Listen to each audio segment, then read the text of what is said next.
Testing, testing. Everything good? Everything good? Perfect, perfect. Yo, hope you are doing well this evening. Hope your day has been acceptable. Hope it's been quiet. Last day of the weekend for many of y'all, so you'll be having to go back to work tomorrow. Very unfortunate, I'm well aware. But yeah, I hope everything else is going alright with y'all. For me, it's been alright. I was able to come home early today from work, which was nice. Yeah, it was a chill time. I was building some of my Lego sets. Got to cook dinner. I made adobo. It was quite nice. I have to go put that away. It's fine. It's fine. It's fine. I don't got to worry about that. It should be fine there. Wait, 1 second.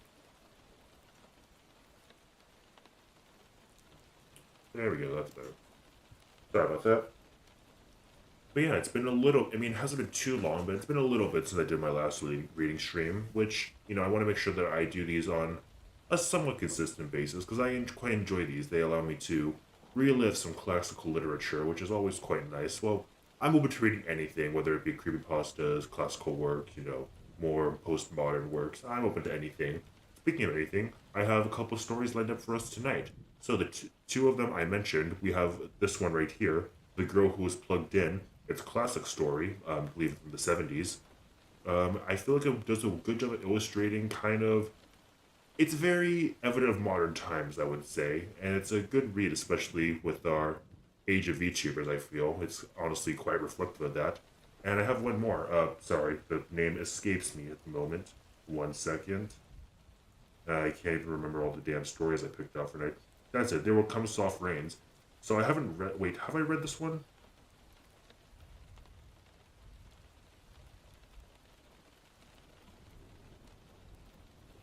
No, I have not. Never mind. Never mind.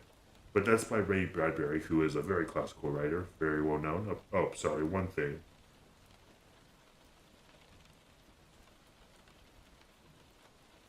Sorry, just have to mention one thing. Okay, yeah, I don't have to do anything too much with that.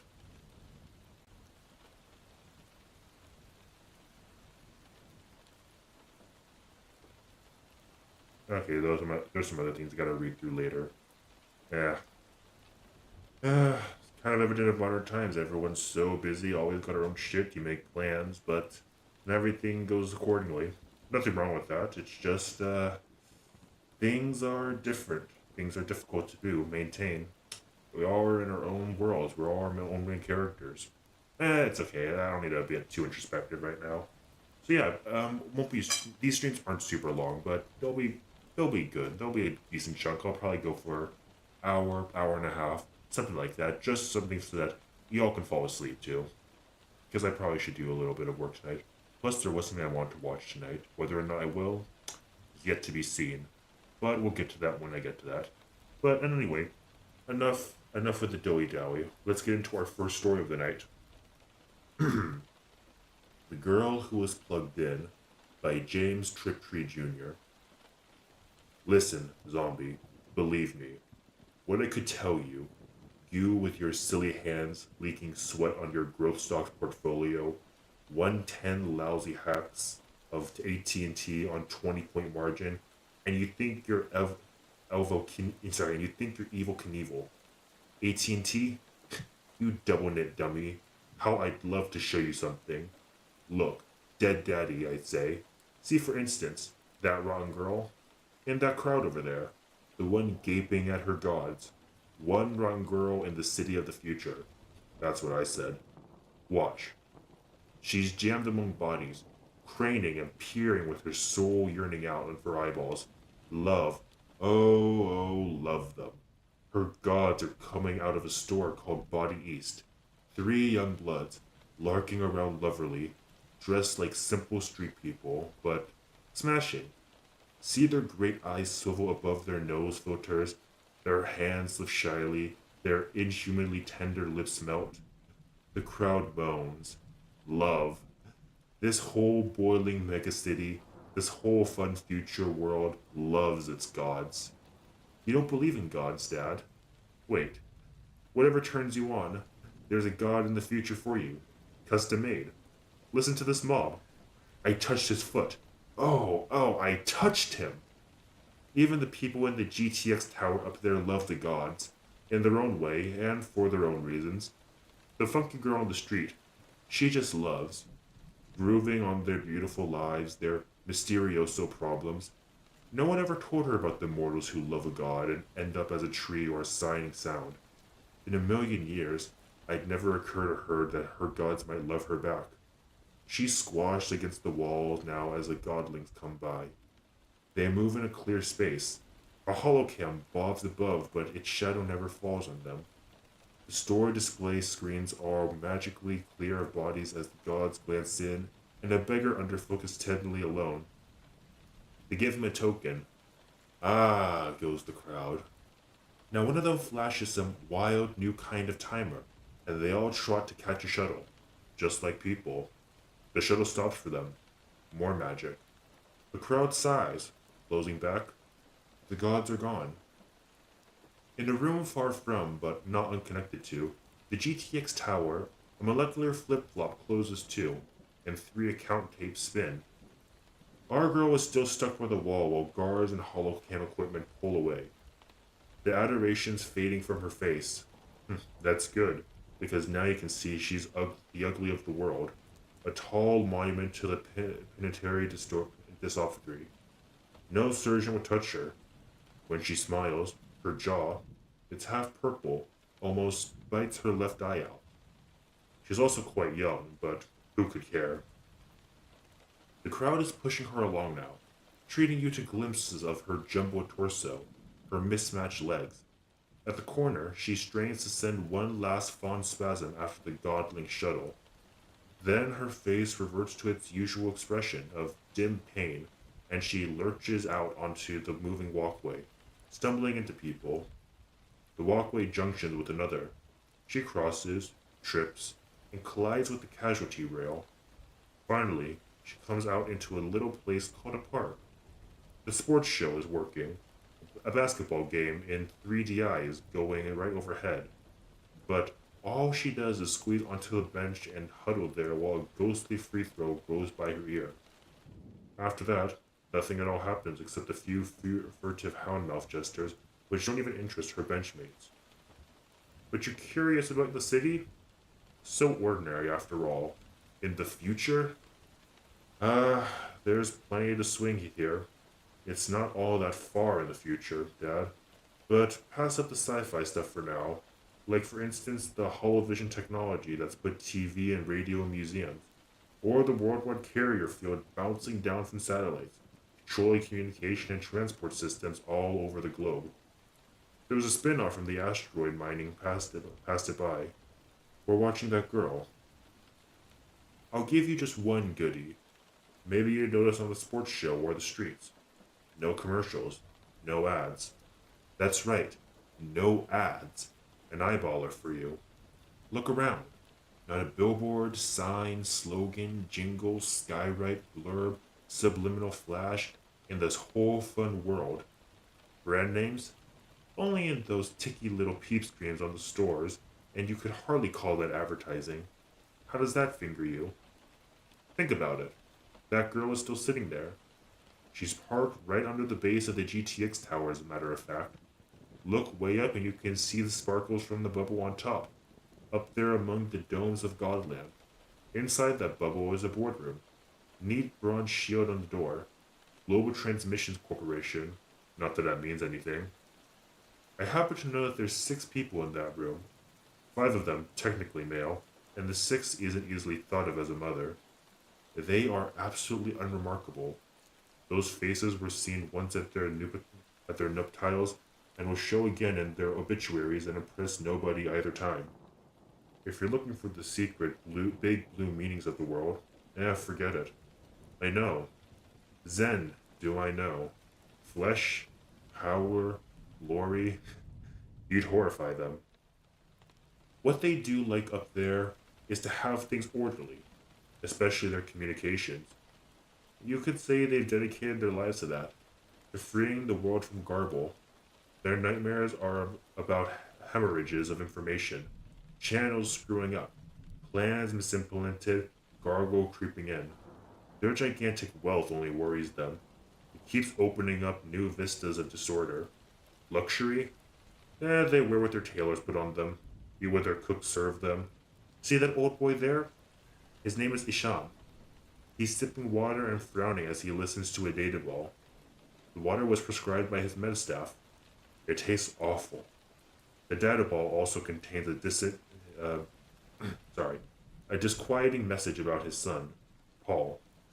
But it's time to go back down, far below to our girl. Look, she's toppled over, sprawling on the ground. A tepid commotion ensues among the bystanders. The conscious is she's dead, which she disproves by bubbling a little. Presently, she's taken away by one of the superb ambulances of the future, which are a real improvement over ours when one happens to be around. At the local Beliv, the usual things are done by the usual team of clowns, aided by a saintly mop pusher. Our girl receives enough to answer the questionnaire without which she can't die, even in our future. Finally, she's cast up, a pumped out hulk on a cot in the long, dim ward. Again, nothing happens for a while except that her eyes leak a little from the understandable disappointment of finding herself still alive. But somewhere, one GTX computer has been ticking another, and towards midnight, something does happen. First comes an attendant who pulls screens around her, then a man in a business doublet comes daintily down the ward. He motions the attendant to strip off the sheet and go. The groggy girl brute heaves up, big hands clutched at body parts you'd pay not to see. Burke. P. Burke. Is that your name? Yes. Croak.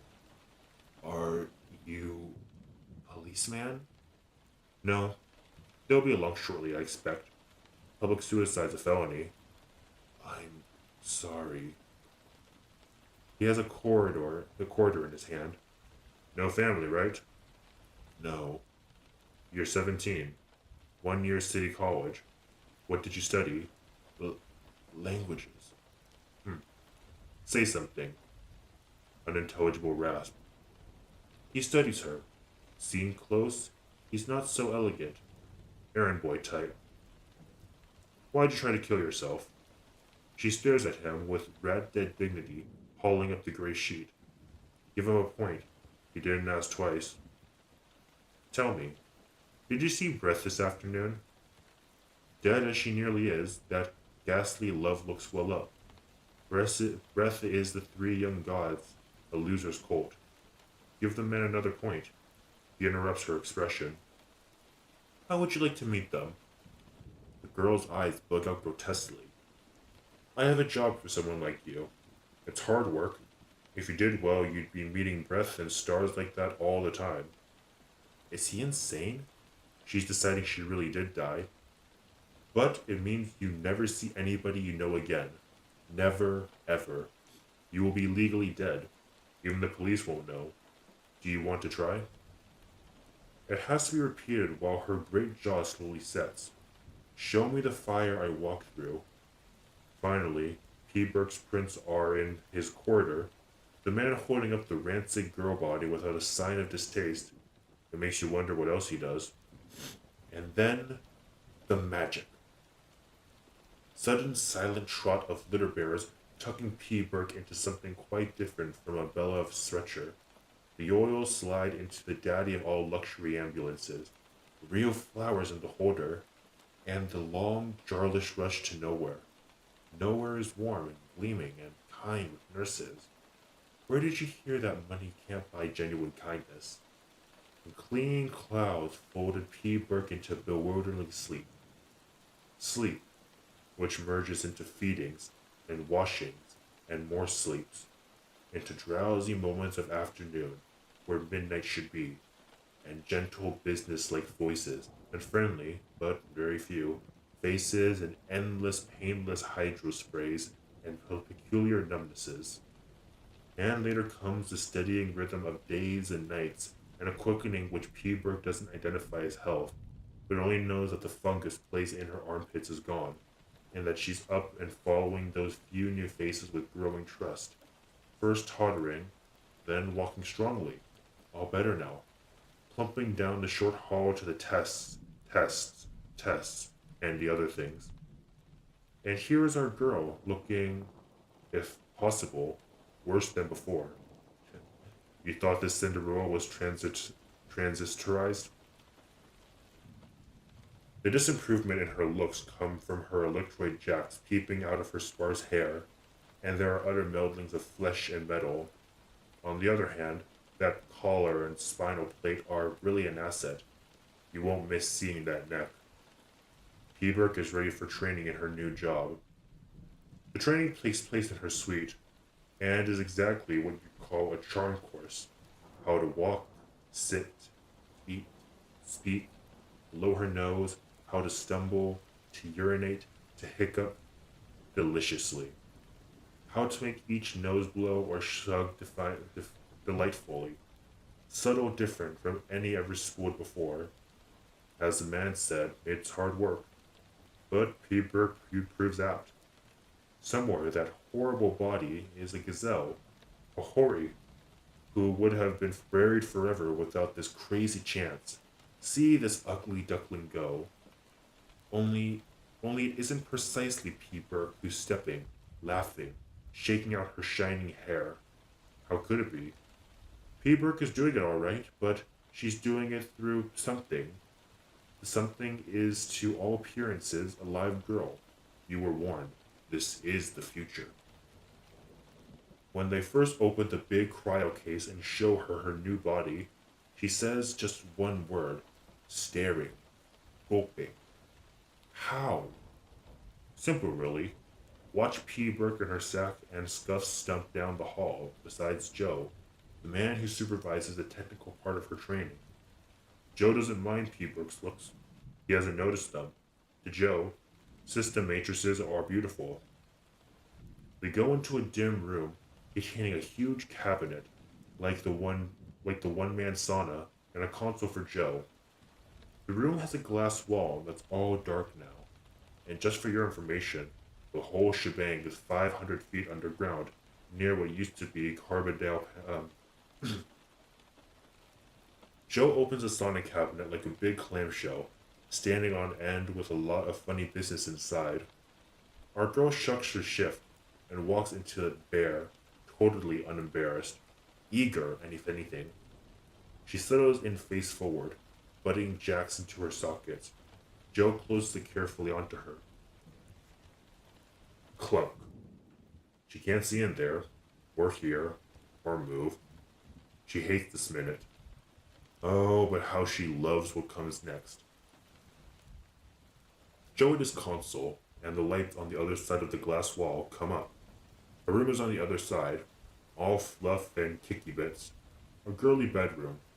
In the bed is a small mound of silk with a rope of yellow hair hanging out. The sheets stir and get whammed back flat. Sitting up in the bed is the darlingest girl child you've ever seen. She quivers. Porno for angels.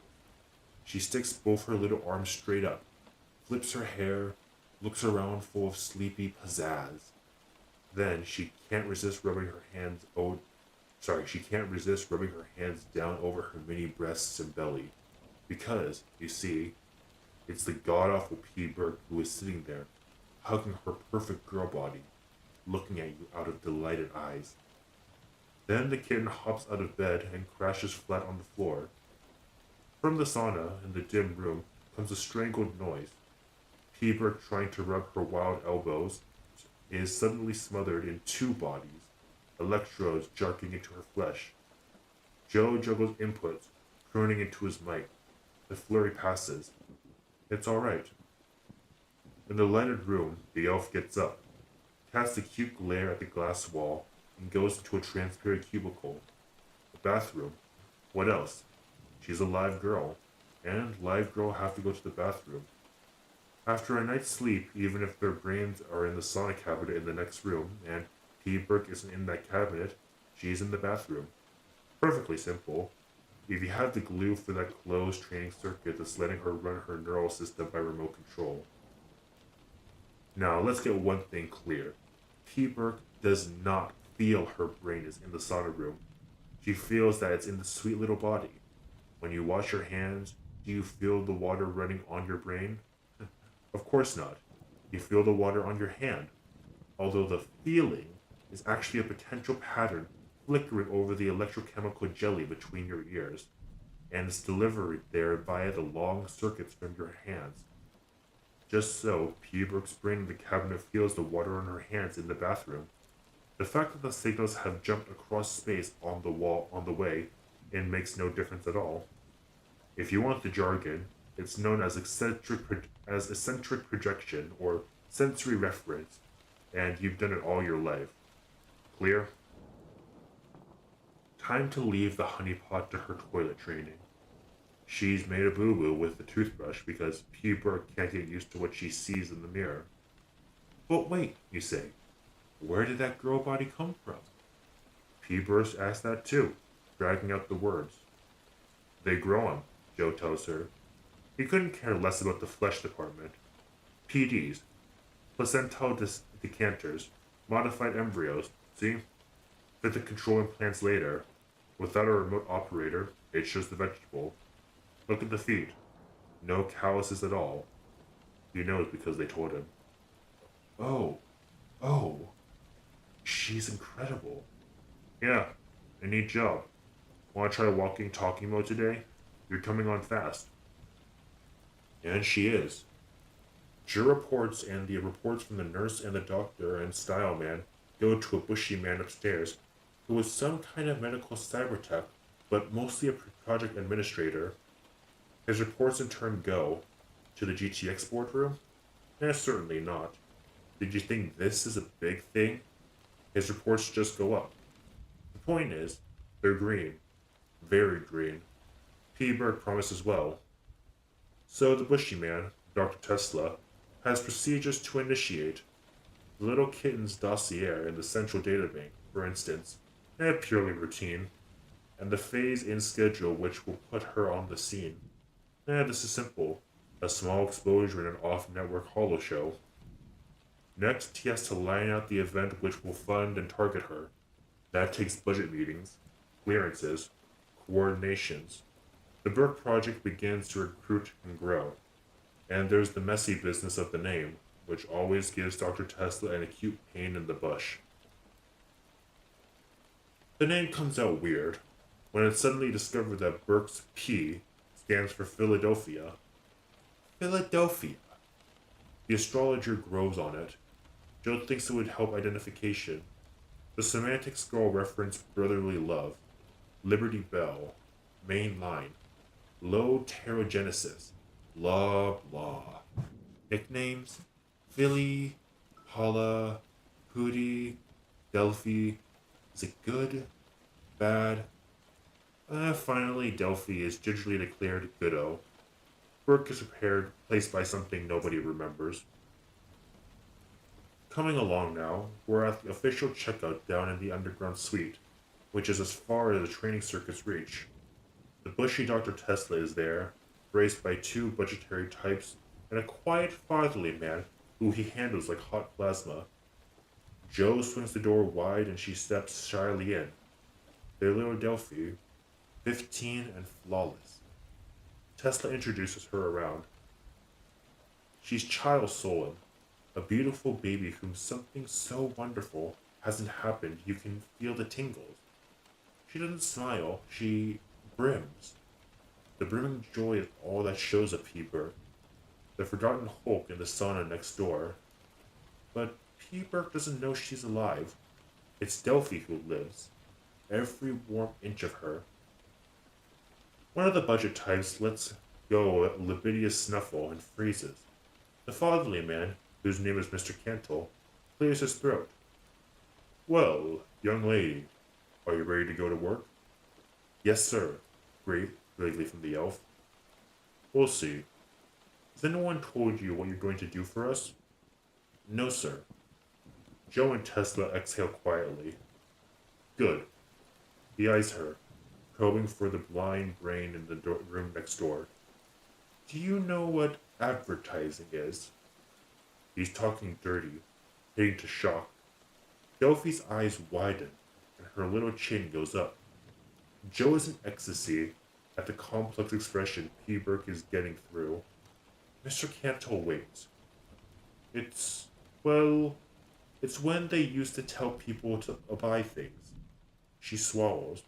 It's not allowed. That's right. Mr. Cantle leans back, grave. Advertising as it used to be is against the law. A display other than the legitimate use of the product intended to promote its sale. In former times, every manufacturer was free to tout his wares any way, place, or time he could afford. All the media and most of the landscape was taken up with extravagant competing displays. The thing became uneconomic. The public rebelled. Since the so-called Huckster Act, sellers have been restrained to, I quote, displays in or on the product itself, visible during its legitimate use or in on-premise sales. Mr. Cantor leans forward. Now tell me, Delphi, why do people buy one product rather than another? Well, enchanting puzzlement from Delphi. They, they see them and like them, or they hear about them from somebody. Touch a P. Burke there. She didn't say from a friend. Partly. Why did you buy your particular body lift? I never had a body lift, sir. Mr. Cantle frowns. What gutters do they drag these from these days? Well, what brand of water do you drink? Just what was in the faucet, sir, says Delphi humbly. I I did try to boil it. Good God, he scowls. Tesla sniffens. Well, what did you boil it in? A cooker? The shiny yellow head nods. What brand of cooker did you buy? I didn't buy it, sir, says frightened P. Burke through Delphi's lips. But I know the best kind. Anaga has a burn baby. I saw the name when she. Exactly. Cantle's fatherly beam comes back strong. The burn baby account is a strong one too. You saw Ananaga using one, so you thought it must be good, eh? And it is good. Or a great human being like Anaga wouldn't be using it. Absolutely right. And now, Delphi, you know what you're going to be doing for us? You're going to show some products. It doesn't sound very hard, does it? Oh, no, sir. Baffled child stare. Joe gloats. And you must never, never tell anyone what you're doing. Cantle's eyes bore through the brain behind the seductive child. You're wondering why we asked you to do this? Naturally. There's a very serious reason. All those products people use, foods and health aids and cookers and cleaners and clothes and car, they're all made by people. Somebody put in years of hard work designing and making them. A man comes up with a fine new idea for a better product. He has to get a factory and machinery and hire workmen. Now, what happens if people have no way of hearing about his product? Word of mouth is far too slow and unreliable. Nobody might ever stumble onto his new product or find out how good it was, right? And then he and all the people who work for him, they'd go bankrupt, right? So, Delphi, there has to be some way that a large number of people can get a look at a good new product, right? How? By letting people see you using it. You're giving that man a chance. Delphi's little head is nodding in happy relief. Yes, sir, I do see now. But, sir, it seems so sensible. Why don't they let you? Cantle smiles sadly. It's an overreaction, my dear. History goes by swings. People overreact and pass harsh, unrealistic laws which attempt to stamp out an essential social process. When this happens, the people who understand have to carry on as best they can until the pendulum swings back. He sighs. The huckster laws are bad, inhumane laws, Delphi, despite their good intent. If they were strictly observed, they would wreak havoc. Our economy, our society would be cruelly destroyed. We'd be back in caves. His inner fire is showing. If the huckster laws were strictly enforced, he'd be back punching a database. It's our duty, Delphi, our solemn social duty. We're not breaking the law. You will be using the product. But people wouldn't understand. If they knew, they would become very upset, just as you did. So you must be very, very careful not to mention any of this to anybody. And somebody will be very, very carefully monitoring Delphi's speech circuits. Now, we're all straight here, aren't we? Little Delphi here. He's speaking to the little invisible creature next door. Little Delphi is going to live a wonderful, exciting life. She's going to be a girl people watch. She's going to be using fine products people will be glad to know about and helping the good people who make them. Yours will be a genuine social contribution. He keys up his pitch. The creature in there must be older. Delphi digests this with ravishing gravity. But, sir, how do I? Don't you worry about a thing. You'll have people behind you whose job it is to select the most worthy products for you to use. Your job is just do as they say. They'll show you what outfits to wear to parties, what sun cars and viewers to buy, and so on. That's all you have to do. Parties, clothes, sun cars. Delphi's pink mouth opens. In P. Burke's starved 17-year-old head, the ethics of product sponsorship float far away. Now tell me, in your own words, what your job is, Delphi. Yes, sir. I'm to go to parties and buy things and use them as they tell me to, and to help the people who work in factories. And what did I say was so important? Oh, I shouldn't let anybody know about the things. Right. Mr. Cantor has another paragraph he uses when the subject shows, well, immaturity, but he can sense only eagerness here. Good. He doesn't really enjoy the other speech. It's a lucky girl who can have all the fun she wants while doing good for others, isn't it? He beams around. There's a prompt shuffling of chairs. Clearly this one is go. Joe leads her out, grinning.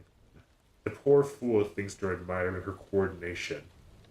It's out into the world now for Delphi now, and at this point, the up channels get used. On the administrative side account, schedules are open, sub-projects activated. On the technical side, the reserve bandwidth is cleared. That carrier field, remember? A new name is waiting for Delphi, a name she'll never hear.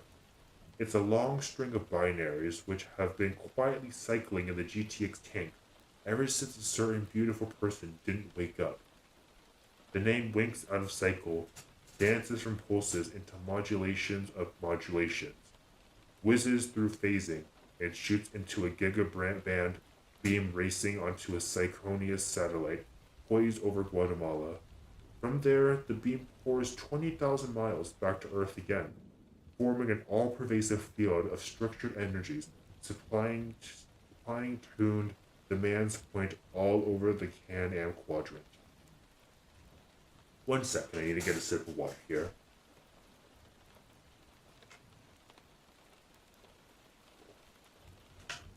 Bollocks, I'm out. Might have to get a refill on that later. Yeah. No, where was I? With that field, if you have the right credit rating, you can sit at the GTX console and operate a turned ore extractor in Brazil. Or if you have some simple credentials like being able to walk on water, you could shoot a spool into the network holocam shows, running day and night in every home and dorm and recreational site. Or you could create content-wide traffic jams. Is it any wonder GTX guards those inputs like a sacred trust? Delphi's name appears as a tiny, analyzable, non-reducenary in the flux, and she'd be very proud if she knew about it. It would strike P. Burke as magic.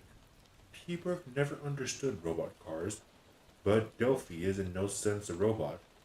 Call her a Waldo, if you must. The fact is, she's just a girl. A real live girl with a brain in an unusual place.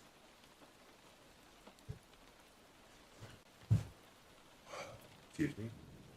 A simple, real-time online system with plenty of bitrate, even as you and you. The point of all this hardware, which isn't very much hardware in this society, is so that Delphi can walk out of that underground suite, a mobile demand point draining as omnipresent field form. And she does 89 pounds of tender girl flesh and blood with few metallic components, stepping out into the sunlight to be taken to her new life. A girl with everything going for her, including a Meditech escort, walking lovingly, stopping to widen her eye at the big antenna system overhead. The mere fact that something called P. Burke is left behind down underground has no bearing at all. P. Burke is totally unself-aware and happy as a clam in its shell. Her bed has been moved into the Waldo cabinet now, and P. Burke isn't in that cabinet. P. Burke is climbing out of an air van in a fabulous Colorado beef preserve, and her name is Delphi. Delphi is looking at live Charlois steers and live cottonwoods and aspens gold against the blue smog, and stepping over live grass to be welcomed by the reserve super's wife.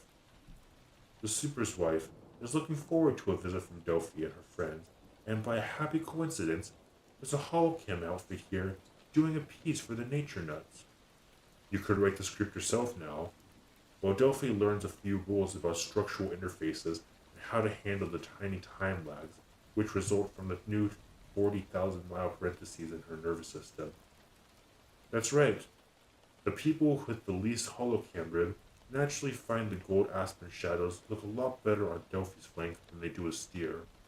And Delphi's face improves the mountains too, when you see them, but the nature freaks aren't quite as joyful as you would expect. See you in Barcelona, kitten, the headman says sourly as they pack up. Barcelona, echoes Delphi, with that charming little subliminal lag. She sees where his hands are and steps back. Cool. It's not her fault, another man says wearily. He knocks back his grizzled hair. Maybe they'll leave in some kind. Maybe they'll leave in some of the gut. Delphi watches them go off to load spools on the GTX transport for processing. Her hands roll over the breast of the man had touched. Back under Carbondale, Hebrook has discovered something new about her Delphi body, about the differences between Delphi and her own grim carcass. She always known Delphi has almost no sense of taste or smell. They explained about that, only so much bandwidth. You don't have to taste the sun carve, do you? And the slight overall dimness of Delphi's sense of touch. She's familiar with that too. Fabrics that would prickle Peeberg's own hide feel like cool plastic film to Delphi. But the blank spots. It took her a while to notice them. Delphi doesn't have much privacy. Investments about her size don't. So she's slow about discovering there's certain definite places where her beastly Peeberg body feels things that Delphi's dainty flesh does not. Channel space again, she thinks, and forgets it in the pure bliss of being Delphi. You ask how a girl could forget a thing like that. Look, Peeberg is about as far as you can get from the concept girl. She's a female, yes, but for her, sex is a four-letter word spelled P-A-I-N. She isn't quite a virgin. You don't want the details. She'd been about 12 and the freak lovers were bomb blind. When they came down, they threw her out with a small hole in her anatomy and a mortal one somewhere else. She dragged off to buy her first and last shot, and she can still hear the clerk's incredulous scoffs. Do you see why Delphi grins, stretching her delicious little numb body in the sun she faintly feels? Beams, saying, please, I'm ready now. Ready for what? For Barcelona, like the sour man said, where his nature thing is now making it strong in the amateur section of the festival. A winner. Like he also said, a lot of strip mines and dead fish have also succumbed, but who cares with Delphi's darling face so visible? So it's time for Delphi's face and her other delectabilities to show on Barcelona's Playa Nueva, which means switching her channel to the Euro after sunset. They ship her at night, so the nanosecond transfer isn't even noticed by the interface part of Delphi that lives 500 feet under Carbondale. So excited the nurse has to make sure she eats. The circuit switches while Delphi sleeps. That is, while P. Burke is out of the Waldo cabinet. The next time she plugs in is to open Delphi's eyes. And it's no different. Do you notice which really boards your phone calls go through? And now for the event that turns the sugarcane from Colorado into the princess. Literally true. He's a prince. Or rather an infantine of an old Spanish line that got shined up in the neo-monarchy. He's also 81, with a passion for birds, the kind you see in zoos. Now it suddenly turns out that he isn't poor at all. Quite the reverse. His old sister laughs in their tax lawyer's face and starts restoring the family hacienda while the interfaith totters out to court Delphi. And little Delphi begins to live the life of the gods. What do gods do? Well, everything beautiful. But remember, Mr. Cantel? The main point is things. Ever see a god empty handed? You can't be a god without at least a magical girdle or an 8-legged horse. But in the old days, some stone tablets or winged sandals or chariot drawn by virgins would do a god for life. No more. Gods make it on novelty now. By Delphi's time, the hunt for new god gear is turning the earth and seas inside out, and sending frantic fingers to the stars. And what gods have? Moral desires. So Delphi starts on a Euro market shopping spree, squired by her old infinite, thereby doing her best to starve off a bit of social collapse. Social what? Didn't you get it? When Mr. Canto talked about a world where advertisement is banned and 15 billion consumers are glued to their holocam shows, one capricious self-powered god can wreck you. Take the nose filter mascara. Years. The industry sweated years to achieve an almost invisible enzymatic filter. So one day a couple of pop gods could show up wearing nose filters like big purple bats. By the end of the week, the world market is screaming for purple bats. Then it switched to bird heads and skulls, but by the time the industry grew told, the crazies had dropped bird heads and gone to injection globes. Blood. Multiply that by a million consumer industries, and you can see why it's economic to have a few controllable goods, especially with the peaceful hunk of space R&D the Peace Department laid out for, and which taxpayers are only too glad to have taken off their hands by an outfit like GTX, which everybody knows is almost a public trust.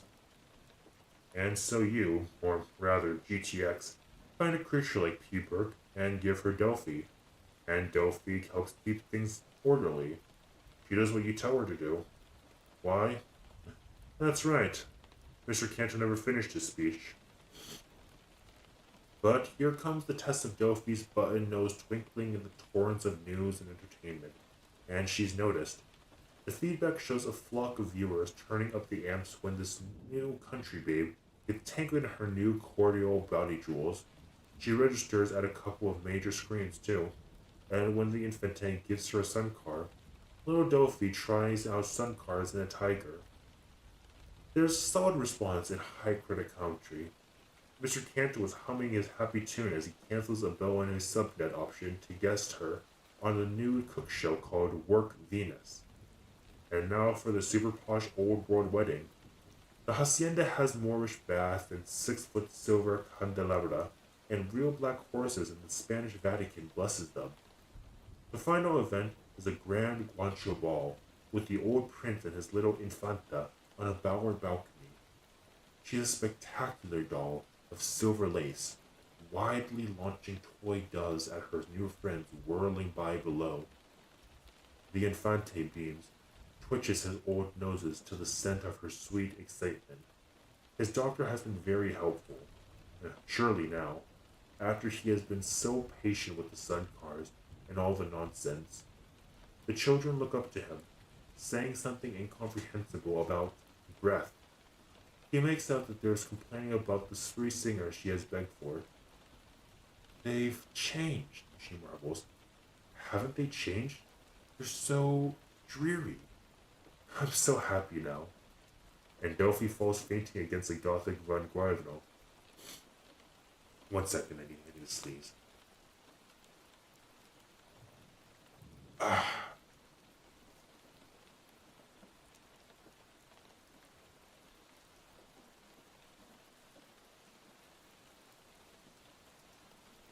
I'm okay. I'm okay. Apologies. My sinuses are acting up a little bit. Ay, ay, ay. Oh, God.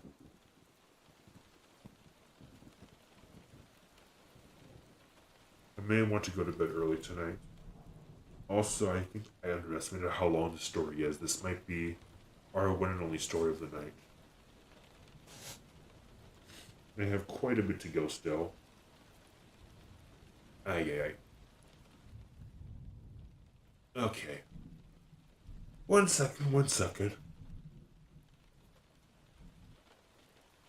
Apologies. Hope y'all are doing alright so far. Oh my gosh, my nose, my nose, my nose, my nose, my nose. Okay.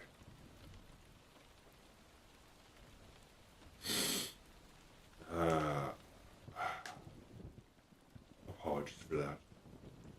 Just getting myself all in order here.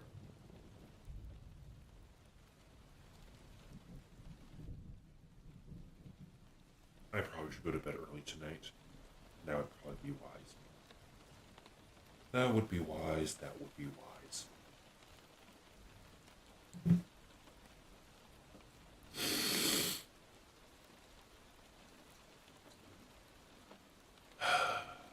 Right. Where was I? Where was I? Where was I? Her American duenna rushes up, calls help. Delphi's eyes are open, but Delphi isn't there.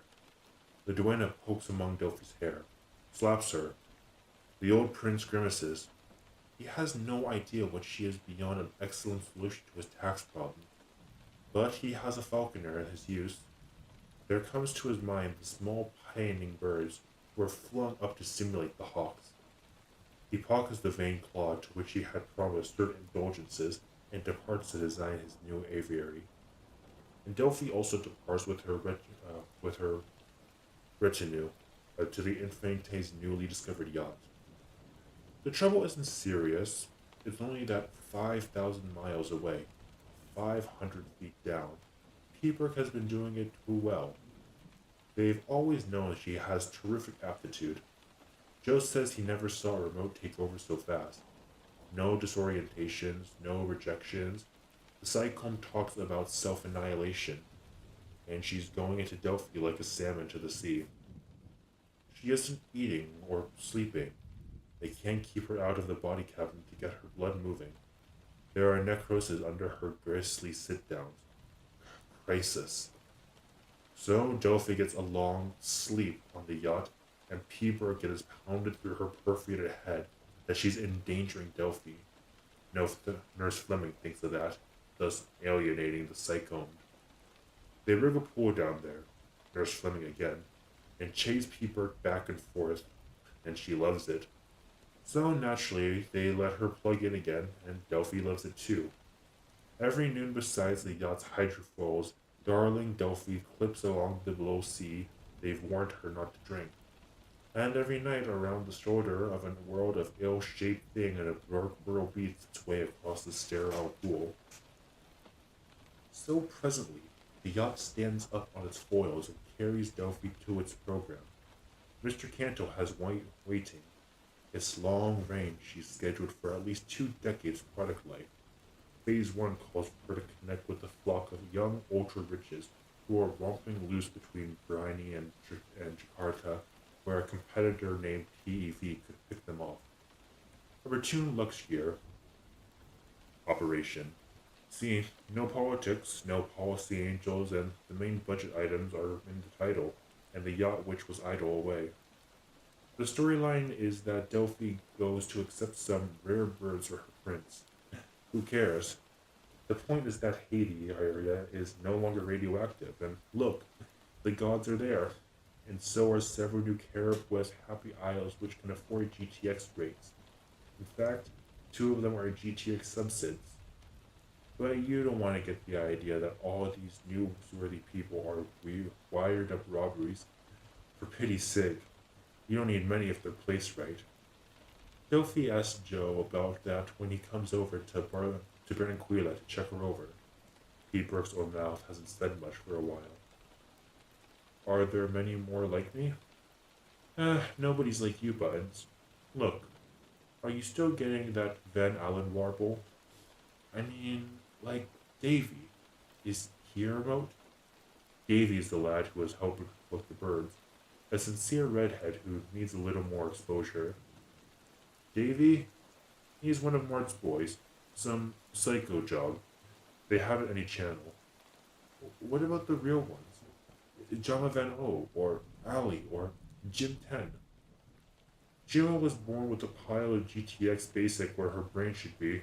She's nothing but a pain. Jimsy does what his astrologer tells him. Look, Peanut, where do you get the idea that you aren't real? You're the realist. Aren't you having joy? Oh, Joe, flinging her little arms around him like his analyzer grids. Oh, me gusto mucho, muchísimo. Hey. He pats her yellow head and folded the analyzer. 3,000 miles north and 500 feet down the forgotten hole in the Wadi Waldo glows. And she is having joy. To waken out of the nightmare of being T. Burke and find herself a Perry Stargirl on a yacht in paradise with no more to do than adorn herself and play with toys and attend her revels and greet her friends, her P. Burke, having friends, and turn the right way for the holocams. Oh, joy. And it shows. One look at Delphi and the viewer knows dreams can come true. Look at her, riding pylons on Davy's sea bike, carrying an apoplectic macaw in the silver hoop. Oh, Morton. Let's go there this winter. Or learning the Japanese chinchona from that Kobe group in a dress that looks like a blowtorch rising from one knee and which should sell big in Texas. Morton, is that real fire? Happy little girl. And Davy, he's her pet, and her baby, and she loves to help him fix his red gold hair. Hebert marveling, running Delphi's finger through the curls. Of course, Davy is one of Matt's boys. Not infinite exactly, but very low drive. Nobody knows exactly what Matt does with his bitty budget, but the boys are useful, and one or two have made names. He's perfect for Delphi. In fact, Sycombe let her take him to bed. 2 kittens in a basket. David doesn't mind the fact that Delphi sleeps like the dead. That's when P. Burke is out of the body Waldo up at Carbondale, attending to her own depressing needs. The funny thing about that, most of her sleepy time, Delphi's just a gently ticking lush little vegetable, waiting for P. Burke to get back on the controls. But now and again, Delphi all by herself smiles a bit or stirs in her sleep. Once she breathed the sound, yes. Under Carbondale, Hebert knows nothing. She's asleep too, dreaming of Delphi. What else? But if the bushy Dr. Tesla had heard a single syllable, his bush would have turned snow white, because Delphi is turned off. He doesn't, and Davy is too dim to notice. And Delphi's staff boss, Hopkins, wasn't monitoring. And they've all got something else to think about now, because the Cold Fire dress sells 500,000 copies. And not only in Texas, the GTX computers already know it. When they correlate with minor demand from a cause in Alaska, the problem comes to human attention.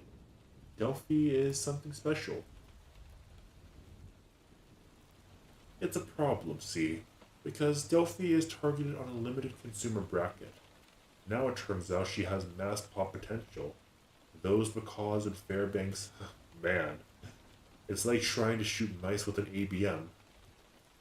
A whole new ballgame. Dr. Tesla and the fatherly Mr. Cantle start going around in headquarters, circles, and buddy launching together when they can get away from the 7th level weasel boy who scares them both.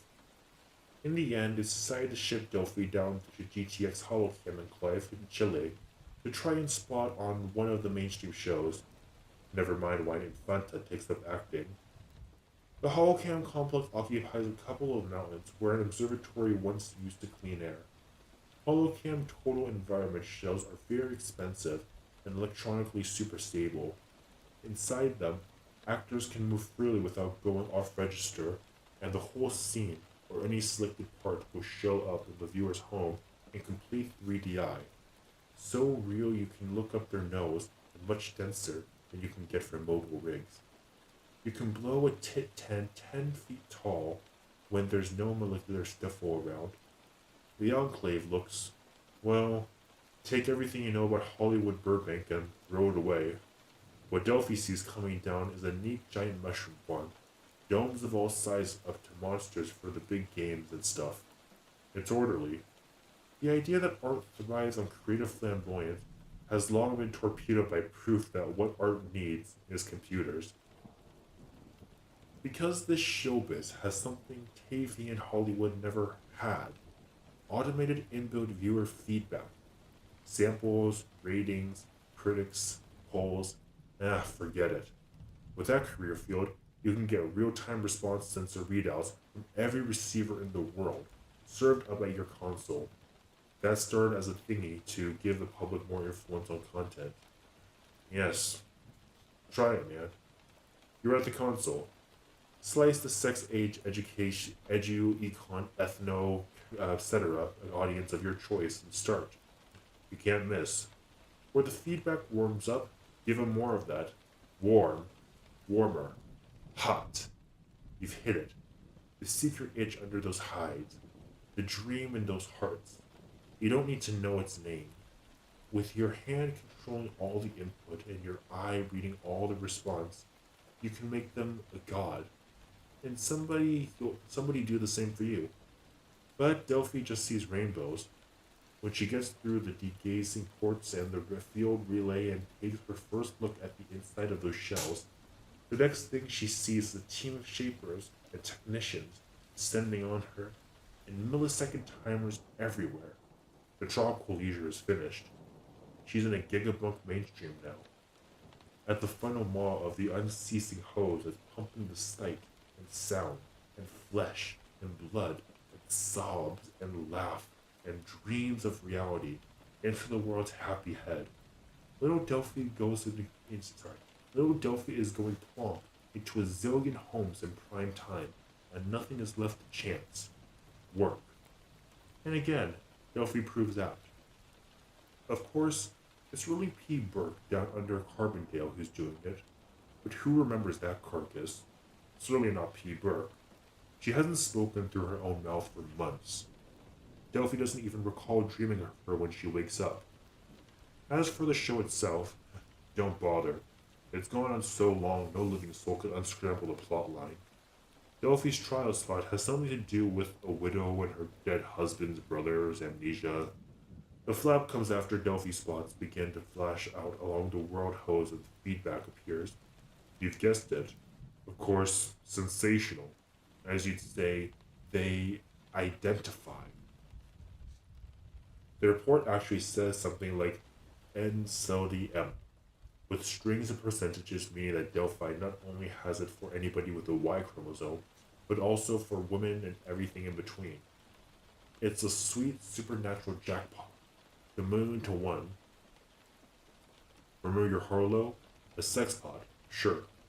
But why did bitter Hosfrost and Gary and Memphis know that the vanilla ice cream guardians with the white hair and crazy eyebrows was their baby girl, and writing loving letters to Jean warning her that their husbands weren't good enough for her? Why? The GTX analysts don't know why either, but they do know what to do with it when it does happen. Back in his bird sanctuary, the old Infinite spots it without belief in computers and gazes thoughtfully at his bride and widow's weeds. It might, he feels, be able to accelerate the completion of his studies.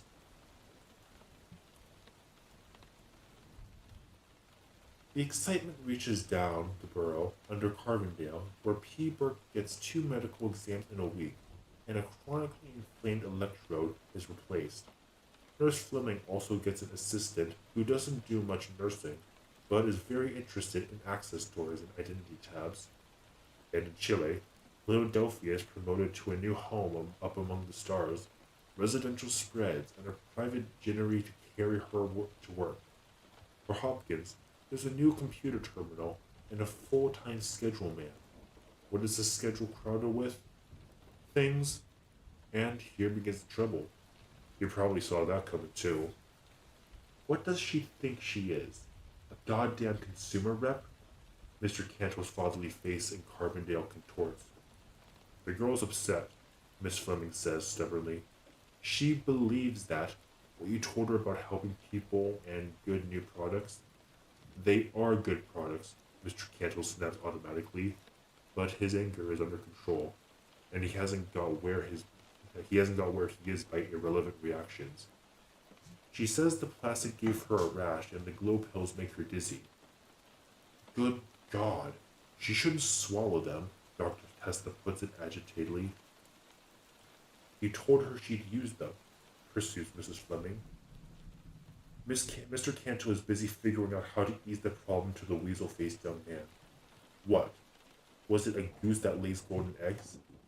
Whatever he says to level 7, down in Chile, the offending products vanish, and a symbol goes into Delphi's tank matrix. One that means roughly balance unit resistance against PR index. This means that Delphi's complaints will be endured as long as her pop response stays above a certain level. What happens when it sinks? What happens when it sinks need not concern us. And to compensate, the price of her exposure time rises again. She's a regular on the show now, and response is still climbing. See her under the sizzling lasers and a holocamp shell set up as a walkway accident. The show is guesting an acupuncture school expert. I don't think this new body lift is safe, Delphi's saying. It made a funny blue spot on me. Look, Mr. Vare. She wiggles to show where the mini gray pack that imparts a delicious sense of weightlessness is attached. So don't leave it on, D. With your meat, watch that deck spot. It's starting to sink. But if I don't wear it, it isn't honest. They should insulate it more or something, don't you see? The show's beloved old father, who is a casualty, gives off a senile snigger. I'll tell them, Mr. Ver mutters. Look now, as you step back, bend it like this so that it just shows. See? And hold 2 beats. Obediently, Delphi turns, and through the dazzle her eyes connect with a pair of strange dark ones. She squints. The quiet young man is lounging alone by the port, apparently waiting to use the chamber. Delphi's used by now to young men looking at her with many peculiar expressions, but she isn't used to what she gets here. A jolt of something somber and knowing. Secrets. Eyes, D. She moves through a routine, stealing peeks at the stranger. He stares back. He knows something. When they let her go, she comes shyly to him. Living wild, kid. Cool voice. Hot underneath. What do you mean? Dumping on the product. You trying to get dead? But it isn't right, she tells him. They don't know, but I do. I've been wearing it. His cool is jolted. You're out of your head. Oh, they'll see I'm right when they check it, she explains. They're just so busy. When I tell them, he's staring down at the little flower face. His mouth opens, closes. What are you doing in this sewer anyway? Who are you? Bewilderingly, she says, I'm Delphi. Holy Zen. What's wrong? Who are you? Please? Her people are moving her out now, nodding at him. Sorry we ran over, Mr. Unan, the script girl says. He mutters something, but it's lost as her convey bustles her towards the flower deck jittery. Hear the click of an invisible ignition train being armed. Who was he? Delphi asks her hairman. The hairman is bending up and down from his knees as he works. Paul, it's him. 3, he says, and puts a comb in his mouth. Who's that? I can't see. He mumbles around the comb, meaning, are you jiving? Because she has to be, in the middle of the GTX enclave. Next day, there's a dark, smoldering face under a turban towel when Delphi and the show's paraplegic go to use the carbonated pool. She looks. He looks. And the next day, too. Hear that automatic sequencer cutting in? System couples. The fuel begins to travel. Ah, poor Ishan Sr.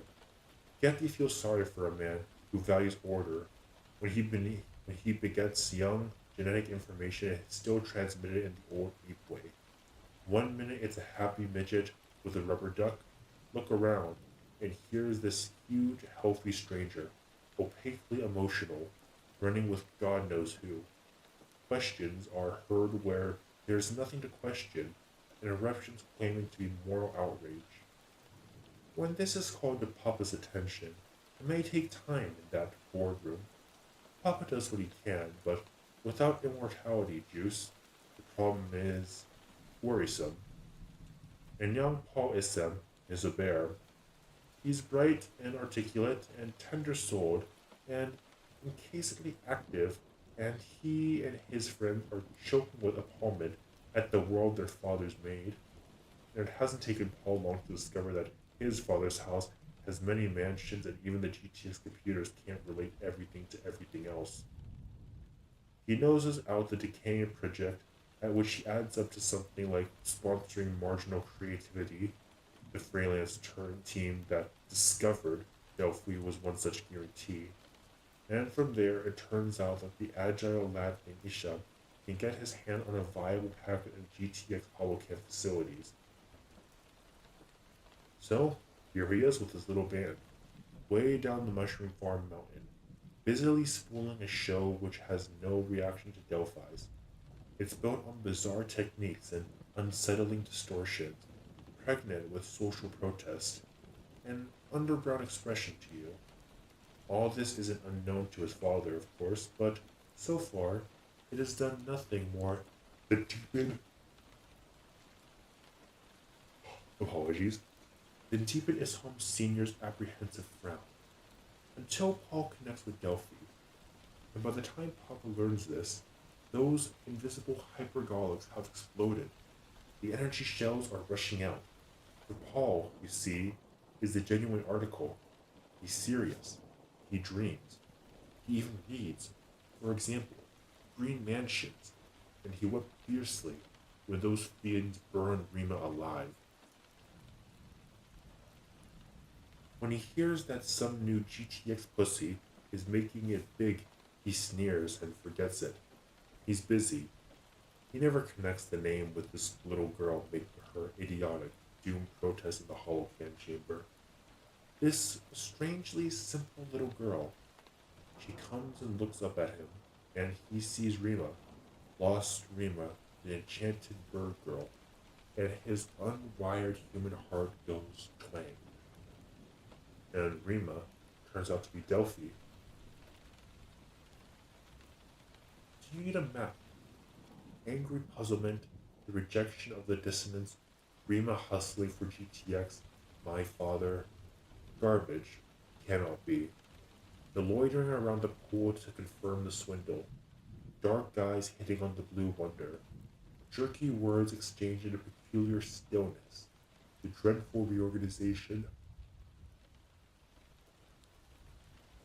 Apologies. Of the image into Rima Delphi. in my father's tentacles. You don't need a map. Nor for Delphi either, the girl who loved her gods. She's seen their divine flesh close down, heard their unamplified voices call her name. She's played their god games, worn their guardlands. She's even become a goddess herself, though she doesn't believe it. She's not disenchanted, don't think that. She's still full of love. It's just that some crazy kind of hope hasn't. Really, you can skip all this. When the loving little girl on the yellow brick road meets a man, a real human male, burning with angry compassion and grandly concerned with human justice, who reaches for her with real male arms, and boom, she loves him back with all her heart. A happy trip, see? Except, except that it's really P. Burke, 5,000 miles away, who loves Paul. P. Burke, the monster down in a dungeon, smelling of electrode paste, a caricature of a woman burning, melting, obsessed with true love, trying over 20 double thousand miles of hard vacuum to reach her beloved through the girl flesh numbered by an invisible film, filling his arms around the body he thinks is hers, fighting through shadows to give herself to him, trying to taste and smell him through the beautiful dead nostrils, to love him back with a body that goes dead in the heart of the fire. Perhaps you get P. Burke's state of mind. She has phases. The trying, first, and the shame. The shame.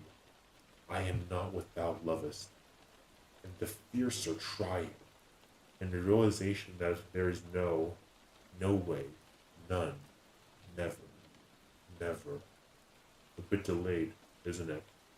Her understanding that the bargain she made was forever. P. Burke should have noticed those stories about mortals who end up as grasshoppers. See the outcome, the funneling of all this agony into one dub protoplasmic drive to fuse with Delphi, to leave, to close out the beast she is chained to become Delphi. Of course, it's impossible. However, her torments have an effect on Paul. Delphi as Rima is a potent enough love object, and liberating Delphi's mind requires hours of deeply satisfying instruction in the rottenness of it all, and in Delphi's body, worshipping his flesh, burning in the fire of P. Burke's savage heart. Do you wonder Paul is involved? That's not all. By now, they're spending every spare moment together, and some that aren't so spare. Mr. Aesop, would you mind staying out of this sports sequence? The script calls for Davy here. Davy's still around. The exposure did him good. What's the difference? Paul yawns. It's just an ad. I'm not blocking that thing. Shocked silence at his two-letter word. The script pro swallows bravely. I'm sorry, sir. Our directive is to do the social sequence exactly as scripted. We're having to respool the segments we did last week. Mr. Hopkins is very angry with me. Who the hell is Hopkins? Where is he? Oh, please, Paul.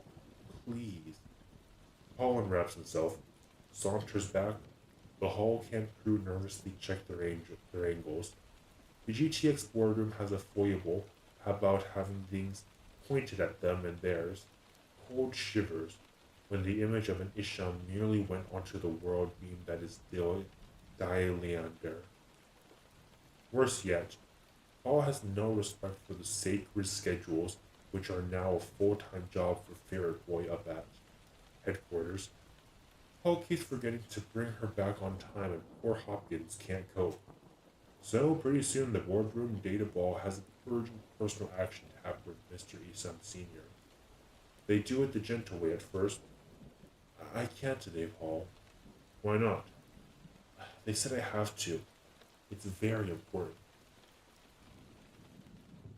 Sorry, one sec, my eyes are starting to glaze over.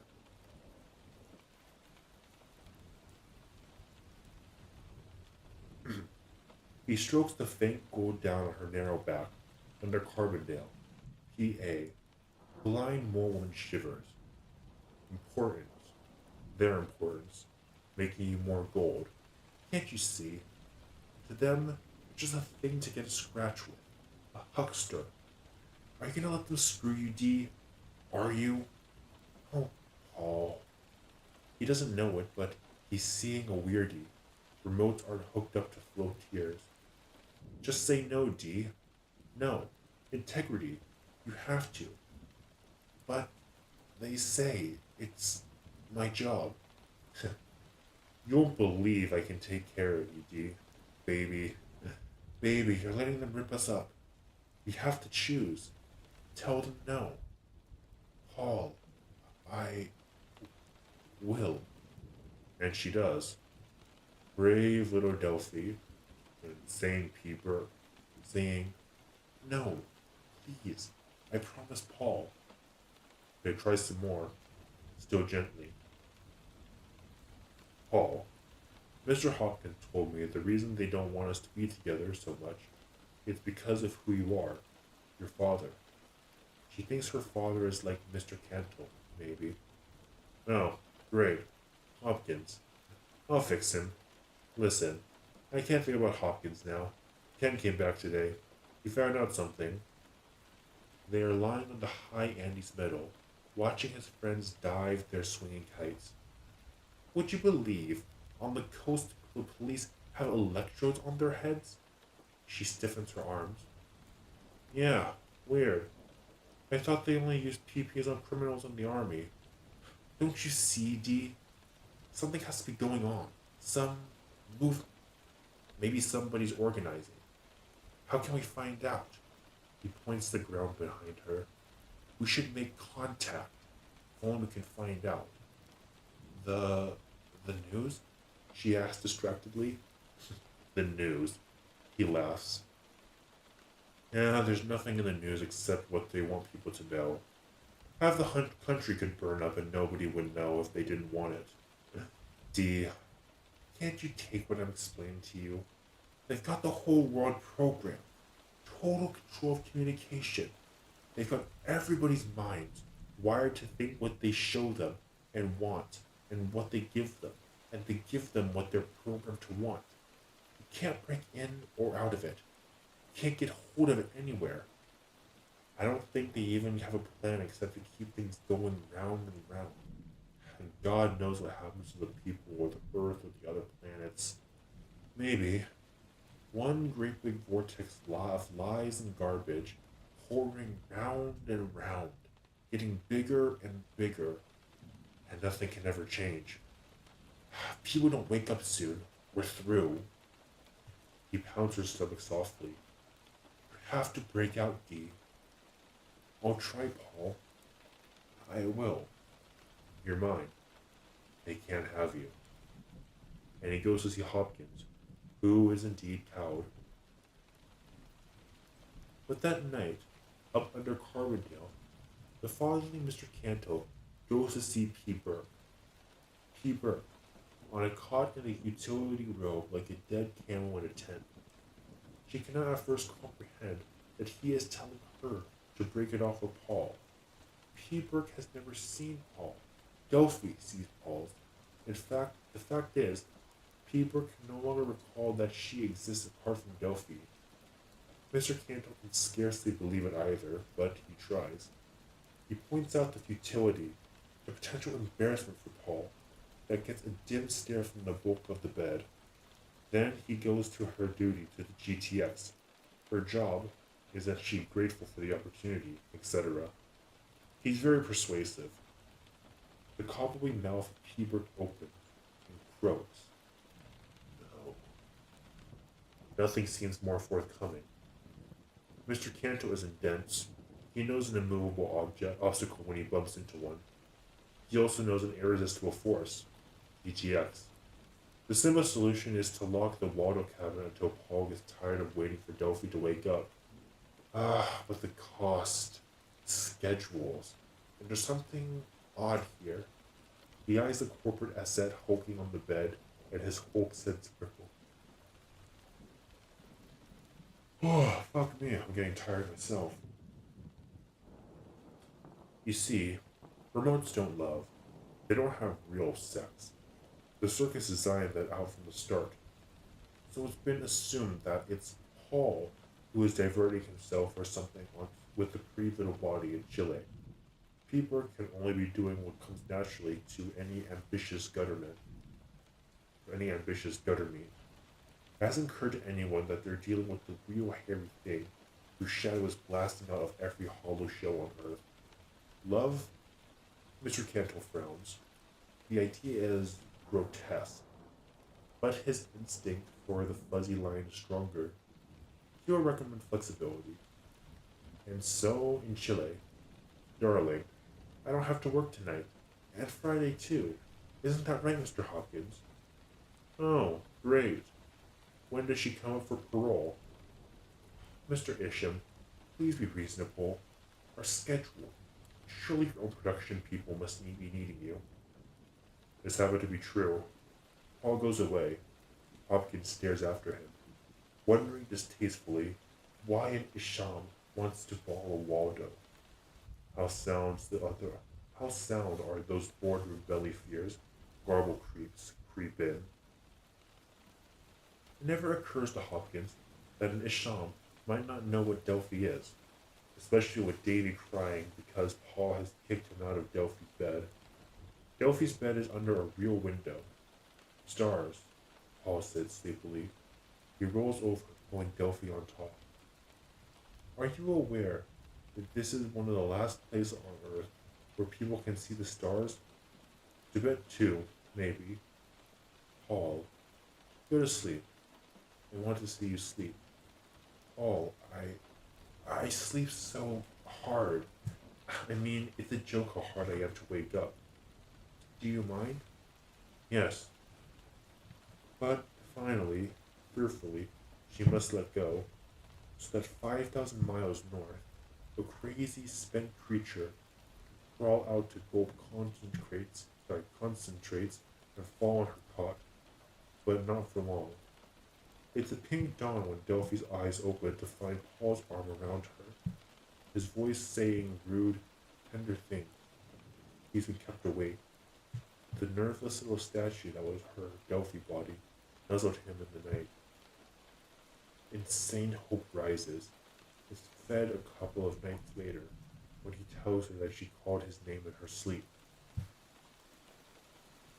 And that day, Paul's arms kept her to keep her from work, and Hopkins' wails go up to headquarters, where the sharp-faced lad is working his sharp tailbone off, packing Delphi's program. Mr. Cantor refuses that one, but next week it happens again to a major client, and Ferretface has connections on the technical side. Now, you can see that when you have a field of complexity, heterodyne energy modulations turned to a demand point like Delphi, there are many problems of stand waves and lashback problems of stand waves and lashback of skiffle of all sorts, which are normally balanced out with ease by technology of the future.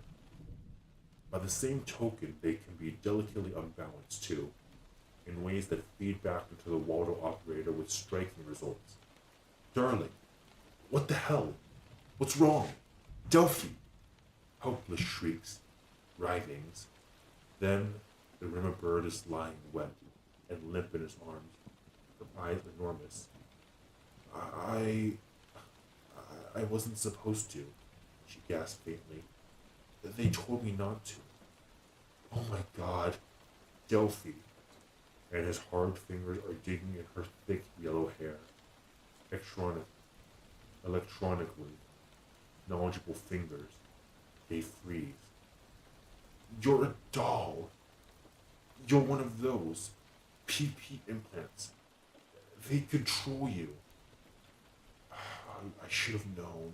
Oh God, I should have known. No, Paul. She's sobbing. No, no, no. Damn them. Damn them. What they've done. You're not. You're. He's shaking her, crouching over her the bed, and jerking her back and forth, glaring at the pitiful beauty. No, she pleads. It's not true. That dark, bad dream back there. I'm Delphi. My father. Filth. Pigs. Damn them. Damn them. Damn them. No. No, she babbles. They were good to me. Peabrook underground mouthing. They were good to me. Ah. Ah. Another agony skewers her. Up north, the sharp young man wants to make sure this so tiny interface works. Paul can scarcely hang on to her. He's crying too. I'll kill them. His Delphi, a wired up slave, spikes in her brain, electronic shackles in his bird's heart. Remember when those savages burned Rima alive?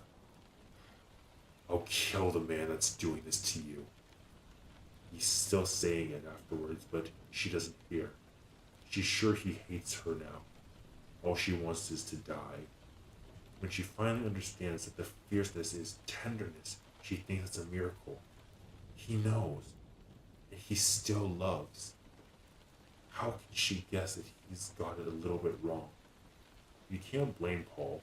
Give him credit that he even heard about pleasure pain implants and snoops, which by their nature are mentioned much by those who know them most intimately. That's what he thinks is being used on Delphi, something to control her and to listen. He burns at the unknown ears in their bed. Of Waldo bodies and objects like Peabrook, he has heard nothing. So it never crosses his mind as he looks down at his violated bird, sick with fury and love, that he isn't holding all of her. Do you need to be told the mad resolve gelling in him now? To free Delphi? How? Well, he is Paul Isam the third, and he even has an idea where the GTX Neurolab is, in Carbondale. But first things have to be done for Delphi, and for his own stomach. So he gives her back to Hopkins and departs in a restrained and discreet way. And the chilly staff is grateful, and do not understand that his teeth don't normally show so much. And a week passes in which Delphi is in a very good, docile little ghost. They let her have the load of wildflowers Paul sends and the bland loving notes. He's playing it coolly. And up at headquarters, Weasel Boy feels that his destiny has clipped the notch onward and floats the word up that he's handy with little problems. And no one knows what Peabrook thinks anyway, whatever, except that Miss Fleming catches her flushing her food down the can, and the next night she faints in the pool. They haul her out and stick her with IVs. Miss Fleming frets. She's seen expressions like this before, but she wasn't around when crazies who called themselves followers of the fish looked through the flames to life everlasting. P. Burke is seeing heaven on the far side of death too. Heaven is spelled P-A-U-1. But the idea is the same. I will die and be born again in Delphi. Garbage, electronically speaking. No way. Another week and Paul's madness has become a plan. Remember, he does have friends. He smolders, watching his love paraded by her masters. He turns out a scorching sequence for his own show. And finally, politely, he requests from Hopkins a morsel of his bird's free time, which duly arrives. I thought you didn't want me anymore, she repeated as they wing over the mountain flanks as Paul's sun car. Now that you know, look at me. His hand covered her mouth, and he's showing her a letter card. Don't talk. They can hear everything we say. I'm taking you away now. She kisses her hand. She kisses his hand. He nods urgently, flipping the card. Don't be afraid. I can stop the pain if they try to hurt you. With a free hand, he shakes out a silvery scrambler mesh on a powder pack. She is dumbfounded. This will cut the signals and protect you, darling. She's staring at him, her head going vaguely from side to side. No. Yes, he grins triumphantly. Yes. For a moment, she wonders, that powdered mesh, will cut off the field, all right? It will also cut off Delphi. But he is Paul. Paul is kissing her. She can only seek him hungrily as he sweeps the sun car through her past. Ahead is an old jet ramp with a shiny bullet waiting to go. Paul also has credits and a name. The little GTX patrol courier is built for nothing but speed. Paul and Delphi wedge in between the pilot's extra fuel tank, and there is no more talking when the torches start to scream. They're screaming high over Quinto before Hopkins starts to worry. He wastes another hour tracking the beeper on Paul's sun card. The sun car is sailing a pattern out to sea. By the time their shirt's empty and Hopkins gets on the hot flu to headquarters, the fugitives are a sourceless howl above Carib West. Up at headquarters, Weasel Boy gets to squeal. His first impulse is to repeat his previous play, but then his brain snaps too. This one is too hot. Because, see, although in the long run, they can make people do anything at all except maybe live, instant emergencies can be tricky, and polish in the third. Can't you order her back? They're all in the GTX tower monitor station. Mr. Canto and Ferret Face and Joe and their very neat man, who is Mr. Isham Sr., personally eyes and ears. No, sir, Joe says dodgily. We can read channels, particular speech, but we can't interpolate organized patterns. It takes the water off to send one-on-one. What are they saying? Nothing at the moment, sir. The console's jockey's eyes are closed. I believe they are embracing. They're not answering, the traffic monitor says. Still heading 0030 due north. You're certain Kennedy is alerted not to fire on them? The neat man asked anxiously. Yes, sir. Can't you just turn her off? The sharp-faced lad is angry. Pull that pig out of the controls. If you cut the transmission cold, you'll kill the remote, Joe explains for the third time. Withdrawal has to be a phased right. You have to phase over to the remote's own autonomies. Heart, breathing, cerebellum would go bluey. If you pull Burke out, you'll probably finish her too. It's a fantastic cyber system. You don't want to do that. The investment, Mr. Canto shudders. Weasel Boy put his hand on the console jock's shoulders. It's the contact to arraign the no-no effect for him. We can at least give them a warning signal, sir. He licks his lips, gives the neat man with a sweet ferret smile. We know that does no damage. Joe frowns. Mr. Canto sighs. The neat man is murmuring into his wrist. He looks up. I am authorized, he says revertedly. I am authorized to, direct the signal. This is the only course, but minimal.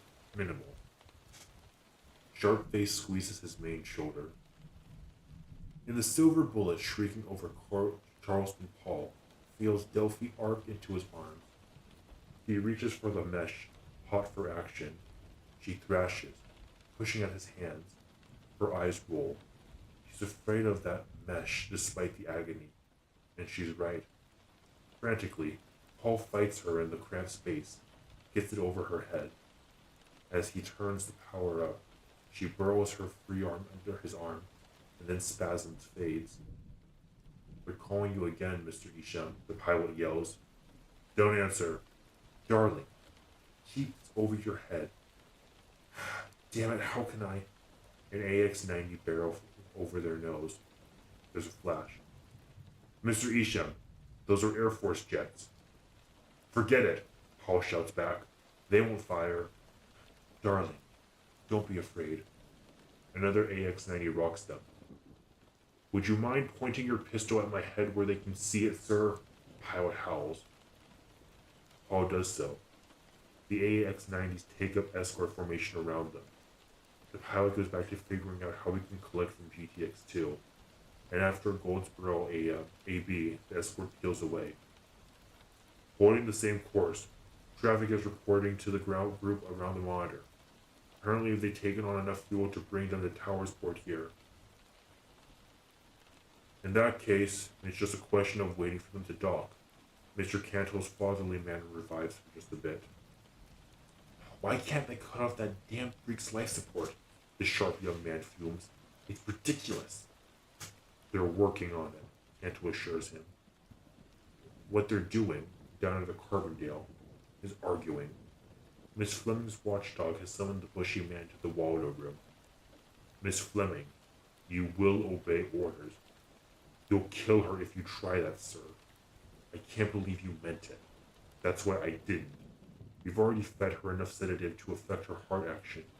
If you cut any more oxygen, she'll die in there. The gushy man grimaces. Get Dr. Quine in here. Fast. They wait, staring at the cabinet in which a drugged, ugly, madman fights for consciousness, fights to hold Dophie's eyes open. High over Richmond, the silver pod starts to turn. Delphi is sagging into Paul's arm. Her eyes swing up to him. Starting down now, baby. It'll be over soon. All you have to do is stay alive, D. Stay alive. The traffic monitor has caught them. Sir, they've turned off for Carbondale. Patrol has contact. Let's go. But the headquarters posse is too late to intercept the courier's wailing into Carbondale, and Paul's friends have come through again. The fugitives are out through the freight dock and into the Neurolab Avenport before the guard gets organized. At the elevator, Paul's face plus his handgun gets them in. I want Dr. What's his name, D? D. Tesla. She's reeling on her feet. Dr. Tesla, take me down to Tesla, fast. Intercoms are squalling around them as they whoosh down. Paul's pistol in the guard's back. When the door slides open, the bushy man is there. I'm Tesla. I'm Paul Isham. Isham. You're going to take your flaming implants out of this girl now. Now. Move. What? You heard me. Where's your operating room? Go. But move. Do I have to burn somebody? Paul waves the weapon at Dr. Quinn, who has just appeared. No, Dr. Tesla said hurriedly. But I can't. You know, it's impossible. There'll be nothing left. You're screaming well can, right now. You mess up, and I'll kill you, says Paul murderously. Where is it? There? And wipe the fake that's on her circuits. Now. He's backing them down the hall, Delphi heavy on his arm. Is this the place, baby? Where they did it to you? Yes, she whispers, bumping at the door. Yes. Because it is, see? Behind that door is the very suite where she was born. Paul herds them through it into a door-gleaming hall. An inner door open, and a nurse and a gray man rush out and freeze. Paul sees there is something special about that inner door. He crowds them past it and pushes it open and looks in. Inside is a big, mean-looking cabinet with its front door panels ajar. And inside that cabinet is a poised carcass to whom something is wonderful, unspeakable. It's happening. Inside is P. Burke, the real living woman who knows that he is there, coming closer. Paul, whom she had fought to reach through 40,000 miles of ice. Paul is here. He's yanking at the Waldo doors.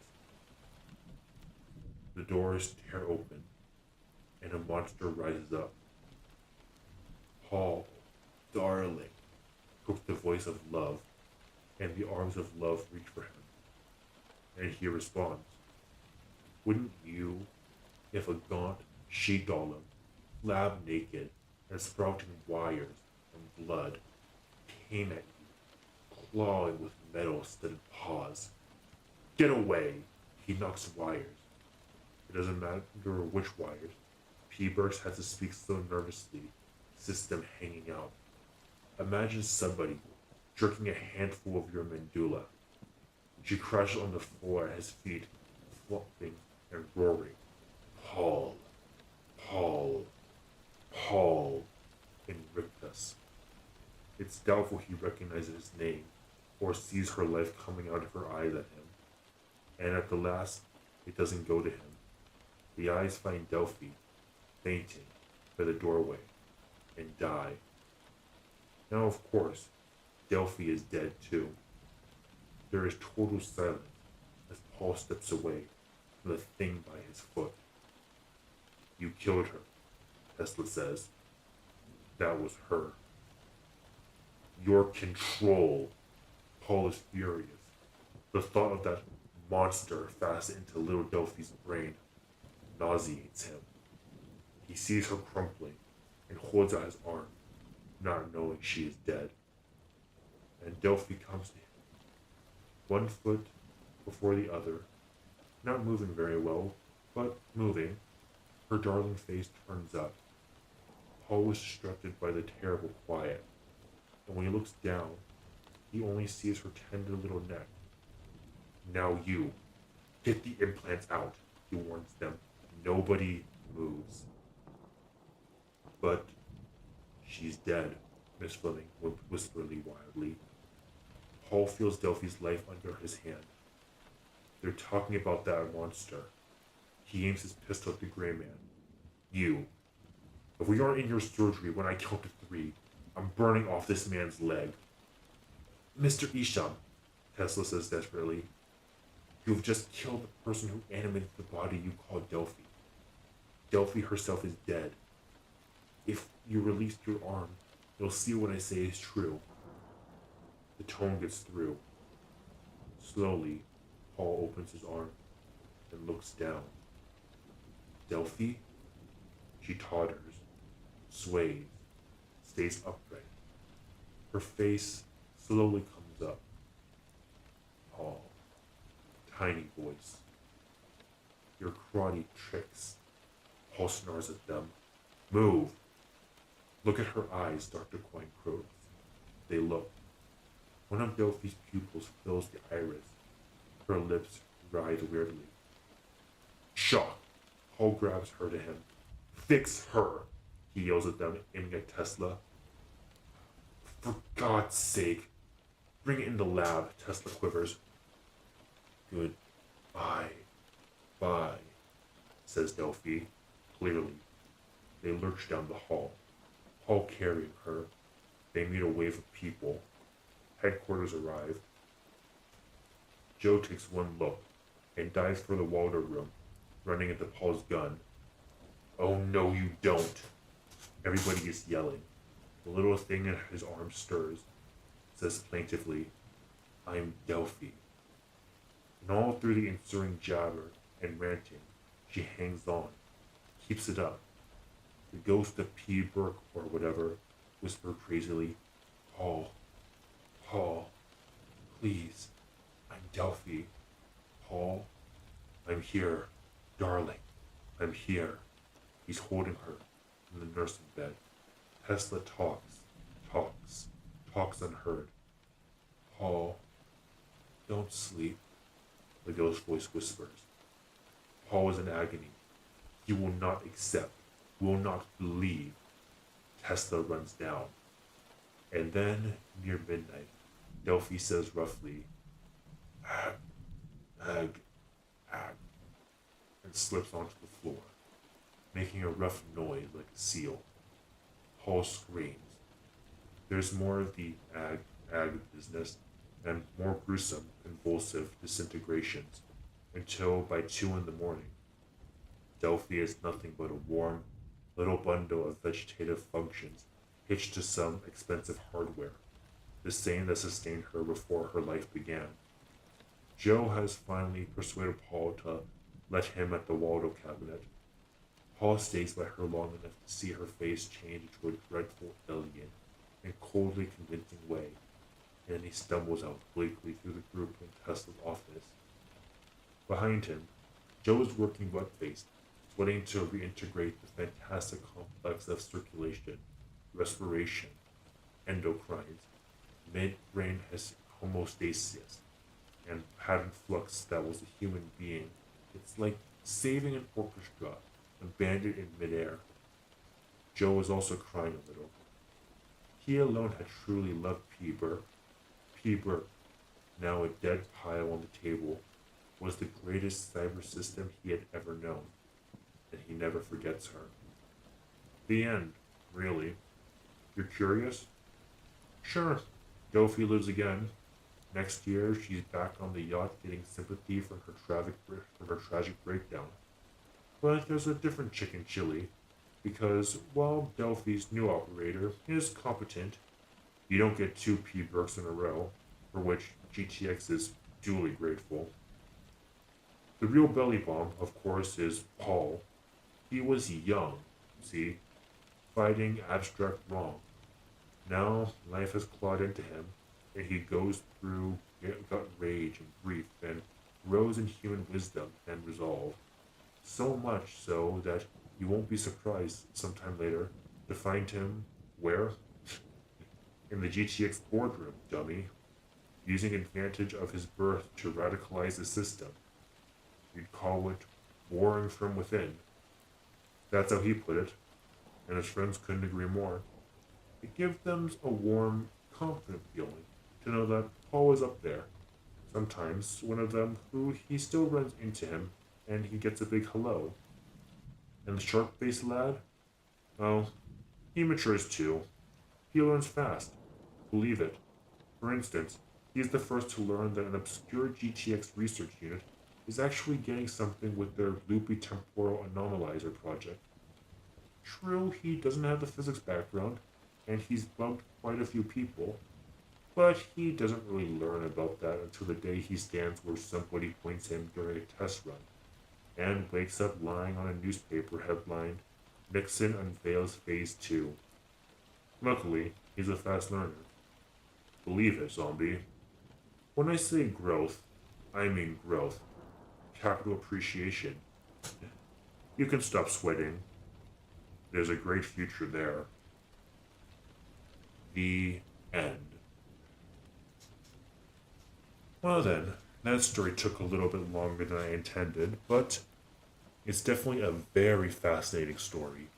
It was good that I was able to reread it. It's been a while since I've done so. I mean, if you're familiar with VTuber culture at all, you can definitely see a lot of parallels with, piloting a separate body, seeing where that separation really lies between a persona and yourself, if there even is a distinction. Is this your idealized self and whatnot? There's a lot of matters you could contemplate with such things. I find this book incredibly fascinating, or this story incredibly fascinating, and just how much has come to fruition in more ways than one.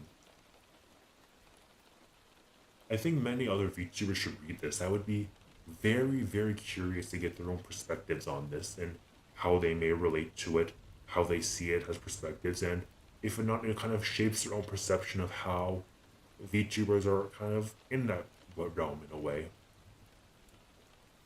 I myself have a very interesting relationship with the whole VTubing medium. At the end of the day, it is nothing more than digital puppetry.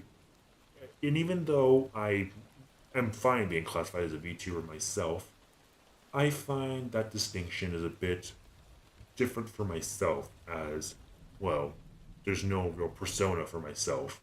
What you see is what you get.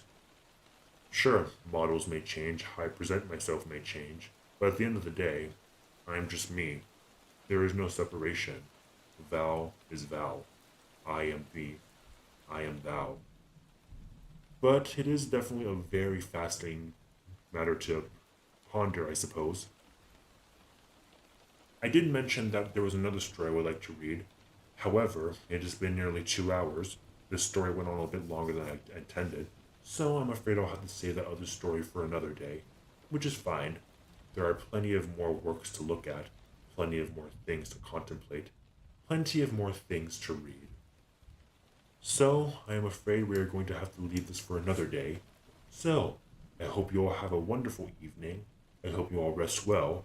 Perhaps you have something new to contemplate and ponder. But for now, this is where I shall leave y'all.